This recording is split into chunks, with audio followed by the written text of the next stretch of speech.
샬롬 365일 성경 통독 3일차입니다. 오늘 함께 읽을 말씀은 창세기 9장부터 11장까지의 말씀입니다. 하나님께서는 점차 타락해져가는 이들을 보면서 인간에 대한 창조를 후회하셨죠.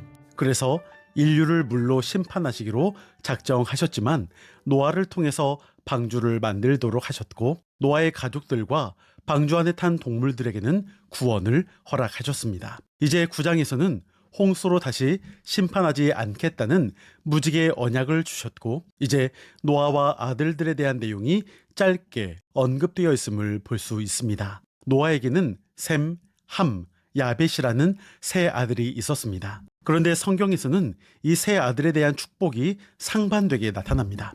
둘째인 함이 아버지 노아가 술 취한 모습을 보고 치부를 감춰준 것이 아니라 형제들에게 이야기를 했습니다. 그리고 그 이야기를 들은 두 형제는 이를 감추기 위해서 아버지 노아에게 조심스럽게 다가왔고 하체를 덮어 주었습니다. 술에서 깬 노아는 두 아들의 행동은 흡족해 했지만 처음에 발견하고서 아무런 행동도 하지 않았던 함의 행동에는 저주를 말할 만큼 수치스러웠던 것 같습니다. 또한 셈과 야벳이 노아의 하체를 덮기 위해 갔다는 기록은 있지만 함도 함께 갔다는 말은 언급되어 있지는 않습니다. 그래서 실제로 함이 갔는지 안 갔는지는 알 수는 없습니다. 이는 곧 노아를 통한 축복과 저주가 나타나는 결과로 연결됩니다. 노아는 셈과 야벳은 축복하지만 함에게는 저주를 내립니다. 정확하게는 함에게 내린 저주가 아닌 그의 아들 가나안에 대한 저주입니다. 가나안의 후손들이 셈과 야벳의 노예가 될 것이라는 저주의 말입니다. 여기서 한 가지 생각해 볼 것이 있습니다.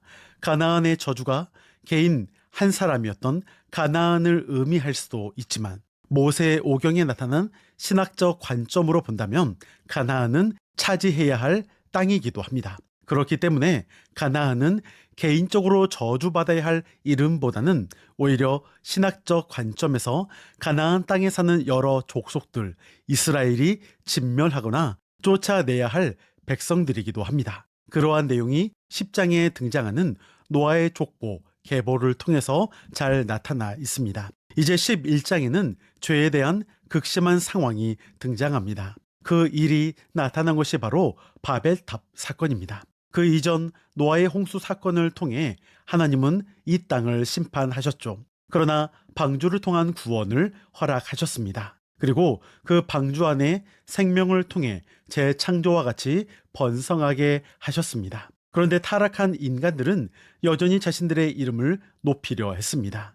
바벨탑을 건설함으로 흩어짐을 면하고자 했습니다. 하나님은 생육하고 번성하여 땅에 충만하라 말씀하셨는데 죄악된 인간은 흩어지기를 싫어했습니다. 이는 하나님의 명령에 대한 불순종이기도 합니다. 그래서 하나님은 언어를 혼잡케 하셨고 서로 통하지 않는 이들은 결국 흩어질 수밖에 없었습니다. 그렇게 죄는 끊어지기보다 사람들을 통해 계속적으로 이어져 갔습니다. 그럼에도 하나님은 인간을 향한 하나님의 사랑을 포기하지 않으셨습니다. 그래서 흩어지게는 하셨을 뿐 그 흩어진 사람들 중에 다시 약속을 허락하시고 한 사람을 들어 사용하시는 놀라운 계획을 말씀하십니다. 그 한 사람이 바로 셈의 족보에서 나타나는 아브라함입니다. 이제 내일부터는 아브라함에 대한 이야기, 그리고 아브라함의 자손들에 대한 이야기를 함께 나누도록 하겠습니다. 이제 내용 이해를 바탕으로 창세기 9장에서